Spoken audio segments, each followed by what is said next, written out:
अस्सलाम वालेकुम दोस्तों। आज हम सॉल्व कर रहे हैं कंसेप्चुअल क्वेश्चंस ऑफ यूनिट 5। ये जो स्क्रीन पे आपको नज़र आ रहे हैं ये वो तमाम कंसेप्चुअल क्वेश्चंस हैं जो आपकी बुक में दिए गए हैं। तो आज के इस लेक्चर में हम क्वेश्चन नंबर 1 से लेकर क्वेश्चन नंबर 5 तक सॉल्व करेंगे। फिर उसके बाद नेक्स्ट लेक्चर में क्वेश्चन नंबर 6 से लेकर 9 तक सॉल्व करेंगे।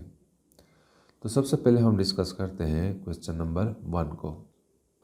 Question number 1 says that if there is an attractive force between all objects, why do not we feel ourselves gravitating towards nearby massive building? ये कहता है कि अगर तमाम ऑब्जेक्ट्स के दरमियान अट्रैक्टिव फोर्स है, ग्रेविटेशनल फोर्स है, तो फिर हम जब किसी बड़ी बिल्डिंग के साथ खड़े होते हैं तो हम उसकी तरफ अट्रैक्ट क्यों नहीं होते, हम पे बिल्डिंग फोर्स क्यों नहीं अप्लाई करती। तो दोस्तों ग्रेविटेशनल फोर्स जो है it is more significant with the heavy objects, जैसे कि फॉर एग्जांपल सूरज है, अर्थ है, मून है। इस पे अगर हम ग्रेविटेशनल अप्लाई करें तो ये बहुत ज़्यादा सिग्निफिकेंट होता है, यानी जो इनके दरमियान फोर्स है वो बहुत ज़्यादा होती है। लेकिन जो स्मॉल ऑब्जेक्ट्स है जैसे कि बिल्डिंग्स है, हमारी बॉडी की मास जो है, इनके दरमियान ग्रेविटेशनल फोर्स इंतहाई कम होती है। बिल्डिंग हम पे फोर्स अप्लाई करती है लेकिन वो फोर्स इतनी नहीं होती कि वो हमको एक्सेलरेट कर सके, हमको अपनी तरफ खींच सके। वो फोर्स इंतहाई कम होती है। हमारी बॉडी बिल्डिंग पे फोर्स अप्लाई करती है और बिल्डिंग हमारी बॉडी पे भी अप्लाई करती है, लेकिन ये फोर्स इंतहाई कम है। न तो हम अपनी बॉडी की वजह से जो फोर्स बिल्डिंग पे अप्लाई करते हैं बिल्डिंग में एक्सेलरेशन प्रोड्यूस नहीं कर सकते उस फोर्स की वजह से, और न बिल्डिंग जो हम पे फोर्स अप्लाई करती है उसकी वजह से हम हमारी बॉडी में एक्सेलरेशन प्रोड्यूस नहीं कर सकती। मैं सपोज़ करता हूँ कि एक बिल्डिंग है, उसकी मास जो है m1 में ले रहा हूँ और इसको मैं कंसीडर कर रहा हूँ कि ये मास इक्वल है 7 लाख किलोग्राम के, और दूसरा मास मैं ले रहा हूँ m2, किसी आदमी की मास है और मैं कंसीडर कर रहा हूँ कि ये 75 kg है। इन दोनों के दरमियान अगर मैं अट्रैक्टिव फोर्स फाइंड आउट करूँ तो उसके लिए मैं इक्वेशन यूज़ करता हूँ कि F is equal to G m1 m2 divided by r square. इन दोनों मासेस के दरमियान यानी m1 और m2 इनके दरमियान जो डिस्टेंस है वो मैं कंसीडर कर रहा हूँ 1 मीटर। 1 मीटर में डिस्टेंस ले रहा हूँ। तो यहाँ पे इस इक्वेशन में हम वैल्यूज पुट करते हैं। जी की वैल्यू हमारे पास है 6.67 into 10 to the power -11 newton metre square पर किलोग्राम स्क्वायर। m1 जो है वो 7 लाख किलोग्राम है, तो मैं लिखता हूँ 7 लाख, और m2 75 kg है, और नीचे हमारे पास 1 मीटर है तो 1 का स्क्वायर हो जाएगा। इन तमाम वैल्यूज़ को जब हम आपस में मल्टीप्लाई करते हैं और 1 पे डिवाइड करते हैं तो हमारे पास ग्रेविटेशनल फोर्स की जो वैल्यू आती है वो इक्वल है 0.00350 न्यूटन। तो इस फोर्स को अगर हम देखें ये इंतहाई कम फोर्स है। इस फोर्स की वजह से बिल्डिंग हमारी बॉडी में एक्सेलरेशन प्रोड्यूस नहीं कर सकती। इतनी फोर्स हम भी अप्लाई करते हैं बिल्डिंग पे, यानी ये मास जो है 75 kg ये भी बिल्डिंग पे फोर्स अप्लाई करती है लेकिन वो एक्सेलरेशन प्रोड्यूस नहीं कर सकती। तो चूंकि जी की वैल्यू इंतहाई कम है इसी वजह से स्मॉल ऑब्जेक्ट्स के दरमियान जो ग्रेविटेशनल अट्रैक्टिव फोर्स है वो इंतहाई कम होती है, वो एक्सेलरेशन प्रोड्यूस ही नहीं कर सकती। Question number 2 says that does the sun exert a large force on the earth than that exerted on the sun by the earth? Explain. ये कहता है कि क्या सूरज ज़मीन पे ज़्यादा फोर्स लगाती है ज़मीन के मुकाबले में, यानी दो ऑब्जेक्ट्स है, सन है और ज़मीन है, दोनों फोर्सेस अप्लाई करती है एक दूसरे पे। तो इस क्वेश्चन में कहा गया है कि क्या ये सूरज ज़मीन पे ज़्यादा फोर्स लगाती है, तो इसका आंसर है नो, दोनों इक्वल फोर्स अप्लाई करती है। और ये दोनों फोर्सेस एक्शन और रिएक्शन है। According to Newton second law कि जब कोई ऑब्जेक्ट दूसरे ऑब्जेक्ट पे फोर्स अप्लाई करती है तो वही ऑब्जेक्ट उस पर भी फोर्स अप्लाई करती है। दोनों जो है एक्शन और रिएक्शन है। यहाँ पे मैंने शो किया है F12 वो फोर्स है जो सन ज़मीन पे अप्लाई करती है और F21 वो फोर्स है जो ज़मीन सन पे अप्लाई करती है। तो यहाँ पे अगर मैं Newton law of gravitation use करूँ, उसकी इक्वेशन अगर मैं लिखना चाहूँ तो मैं यूँ लिखता हूँ F12 के लिए कि it will be equal to F12, ये वेक्टर है तो मैं लिखता हूँ यहाँ पे कि G mass of sun and mass of earth divided by R square, और आर स्क्वायर की जगह मैं लिखता हूँ R12, इसका स्क्वायर हो जाएगा। और यहाँ पे डायरेक्शन को शो करने के लिए मैं यूनिट वेक्टर लिखता हूँ, ये हमारे पास ऐसे आ जाएगा। ये न्यूटन लॉ ऑफ ग्रेविटेशन है इन टर्म्स ऑफ वेक्टर। इसको मैं इक्वेशन 1 का नाम देता हूँ। अब जो ज़मीन सूरज पे फोर्स अप्लाई करती है वो इक्वल है F21, ये वेक्टर है तो this will become equal to G mass of sun and mass of earth divided by R21 का स्क्वायर हो जाएगा और यहाँ पे यूनिट वेक्टर हो जाएगा। तो ये मैं लिखता हूँ यूनिट वेक्टर, ये इक्वेशन 2 है। अब देखो दोस्तों, यहाँ पे ये R12 जो है ये इक्वल है R21 के, लेकिन दोनों की डायरेक्शन जो है वो अपोजिट है।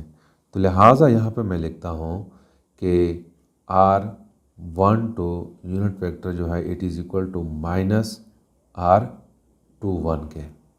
तो ये आइडेंटिटी मैं यहाँ पे इक्वेशन 2 में पुट करता हूँ। तो इक्वेशन 2 जो है this will become equal to F21 is equal to minus G ms mass of earth divided by R12 का स्क्वायर, और R12 का ये हो जाएगा। यहाँ पे इस इक्वेशन 2 में मैंने R21 की वैल्यू पुट किया है, यानी हमें पता है कि R12 is equal to minus R21, या हम ये लिखते हैं कि R21 is equal to minus R12। तो ये आपस में तब इक्वल होंगे जब हम इस एक के साथ माइनस का निशान लगाएंगे, और minus sign shows that both are opposite to each other. तो यहाँ पे अगर मैं इस इक्वेशन को देखूँ, इस इक्वेशन को, ये GMSME डिवाइडेड बाई R12 ये इक्वल है इक्वेशन नंबर 1 के। तो यहाँ पे इस इक्वेशन को मैं लिखता हूँ, इस इक्वेशन को मैं नाम देता हूँ कि ये 3 है।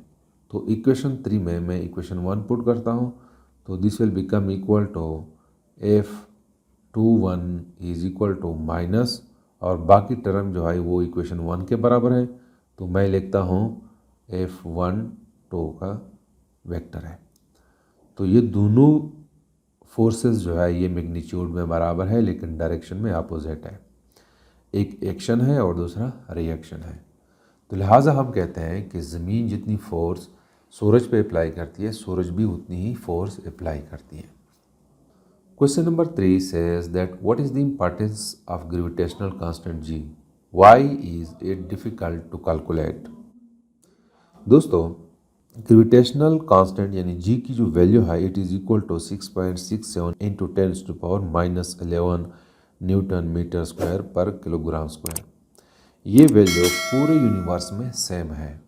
हम अगर चांद पे चले जाएं तो इसकी यही वैल्यू होगी, सूरज पे यही वैल्यू होगी, और बाकी जो प्लैनेट्स है उस पर भी इसकी यही वैल्यू होगी। इसकी वैल्यू नेचर पे डिपेंड नहीं करती और बॉडीज़ के मास पे भी डिपेंड नहीं करती, और दो बॉडीज़ के दरमियान जो मीडियम है उस पर भी डिपेंड नहीं करती, किसी भी पैरामीटर पे ये डिपेंड नहीं करती, और इसका हमारी ज़िंदगी में बहुत अहम रोल है। इस जी की मदद से हम radius and mass of various object को फाइंड आउट कर सकते हैं। और जी की वैल्यू इसलिए मेजर करना डिफ़िकल्ट है कि gravity is much weaker then other fundamental forces. हमारे पास 4 फोर्सेस हैं। एक को हम कहते हैं इलेक्ट्रोस्टैटिक फोर्स, दूसरे को हम कहते हैं strong nuclear force and weak nuclear force, और चौथा जो है वो ग्रेविटेशनल फोर्स है। इन तमाम फोर्सेस में ग्रेविटेशनल फोर्स जो है ये सबसे वीक है। दूसरा ये कि the experimental apparatus can not be separated from the gravitational influence of other bodies. मतलब यह है कि जिस इंस्ट्रूमेंट के थ्रू हम जी को फाइंड आउट करना चाहते हैं उसको बाकी ऑब्जेक्ट से सेपरेट करना मुश्किल है। फॉर एग्ज़ाम्पल, अगर हमारे पास एक इंस्ट्रूमेंट है उसके थ्रू हम जी की वैल्यू फाइंड आउट करते हैं तो हमसे उसको जुदा करना मुश्किल है। हमारी बॉडी का उस पर इफ़ेक्ट होता है क्योंकि उस अपरेटस और हमारी बॉडी उनके दरमियान ग्रेविटेशनल फोर्स होती है। उसके इन्फ्लुएंस की वजह से जी की वैल्यू फाइंड आउट करना मुश्किल होता है। या उस अपरेटस के इर्द गिर्द और भी बहुत सारे ऑब्जेक्ट्स होते हैं, उसके ज़रिए असर होती है वो अपरेटस। तो इसी वजह से भी जी की वैल्यू फाइंड आउट करना मुश्किल है, उसमें एरर पर आ जाता है। तीसरा ये है कि gravity has no established relation to other fundamental forces, यानी बाकी फोर्सेस के साथ ग्रेविटी की कोई ताल्लुक नहीं है। हमारे फिजिक्स में ऐसा होता है कि हम अगर एक पैरामीटर की वैल्यू फाइंड आउट करना चाहते हैं तो वो हम दूसरे पैरामीटर के थ्रू भी फाइंड आउट कर सकते हैं। जैसे कि फॉर एग्जांपल न्यूटन लॉ है F=ma, मास और एक्सेलरेशन को मिला के हम फोर्स को फाइंड आउट कर सकते हैं। तो इस तरह ग्रेविटी की फंडामेंटल फोर्सेस के साथ कोई रिलेशन नहीं है जिसके थ्रू हम जी की वैल्यू फाइंड आउट कर सकें। तो इसी वजह से हम कहते हैं कि ग्रेविटेशनल कांस्टेंट जी की वैल्यू फाइंड आउट करना मुश्किल है, उसको कैलकुलेट करना मुश्किल है। Question number 4 says that if Earth somehow expanded to a large radius with no change in mass, how would your weight be affected? How would it be affected if Earth instead shrunk? ये कहता है कि अगर ज़मीन का radius expand किया जाए, large किया जाए और मास कांस्टेंट हो तो उसका आपके बॉडी पे कोई इफ़ेक्ट होगा कि नहीं। दूसरा ये कहता है कि अगर वो कंट्रैक्ट कर जाए, सिकुड़ जाए तो फिर उसका क्या इफ़ेक्ट होगा। दोस्तों, हमें पता है कि अगर ज़मीन एक्सपेंड कर जाए तो उसका रेडियस इंक्रीज़ होता है, और जब रेडियस इंक्रीज़ होता है तो जी की वैल्यू कम हो जाती है, और जब जी की वैल्यू कम होती है तो वेट भी कम हो जाता है। यानी हमें पता है कि weight is equal to M G, और G is equal to G mass of earth divided by R square, radius of earth. अगर ज़मीन एक्सपेंड कर जाए तो ये आर इंक्रीज़ होता है, और जब ये आर इंक्रीज़ हो जाता है तो ये जी कम होती है, और ये जी जब कम हो जाए तो ये वेट जो है ये भी कम हो जाता है। इसके मुकाबले में अगर ज़मीन सिकुड़ जाए तो आर जो है इट विल डिक्रीज़। जब आर डिक्रीज़ होता है तो जी इंक्रीज़ होती है, और जब जी इंक्रीज़ है तो वेट भी इंक्रीज़ है। तो ये हमारे वेट पे इफ़ेक्ट है। जब ज़मीन एक्सपेंड होती है तो वेट कम हो जाता है, जब ज़मीन सिकुड़ जाती है, कंट्रैक्ट हो जाती है, तो वेट इंक्रीज़ हो जाता है। Question number 5 says that what would happen to your weight on earth if the mass of earth doubled but its radius stay the same?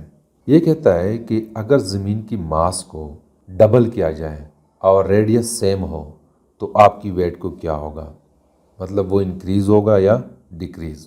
तो दोस्तों, अगर ज़मीन की मास को हम डबल कर दें तो वेट भी डबल होगा, क्योंकि हमें पता है कि W is equal to M G, और G जो है it is equal to G mass of earth divided by radius, उसका स्क्वायर। इसको मैं नाम देता हूँ इक्वेशन 1 और ये है इक्वेशन 2। मैं इक्वेशन 2 को इक्वेशन 1 में पुट करता हूँ तो इक्वेशन 1 जो है this will become equal to G mass of earth and m divided by R E square. अब अगर यहाँ पे इस इक्वेशन 3 में, इसको मैं नाम देता हूँ इक्वेशन 3। अब यहाँ पे मैं इक्वेशन 3 में एम ई को डबल कर लेता हूँ, तो W is equal to G two mass of earth, इसको मैंने डबल कर दिया, m divided by R E square. इसको मैं लिखता हूँ कि 2G mass of earth m divided by R E square. यहाँ पे अगर हम इस टर्म को देखें, ये this is equal to equation number 3, तो मैं लिखता हूँ कि W is equal to 2 into W। अगर मैं इसको नाम दे दूँ कि W डैश, तो इसका मतलब यह है कि ज़मीन की मास को डबल होने से वेट भी डबल हो जाता है। तो this is something about the conceptual questions from 1 to 5. Thank you.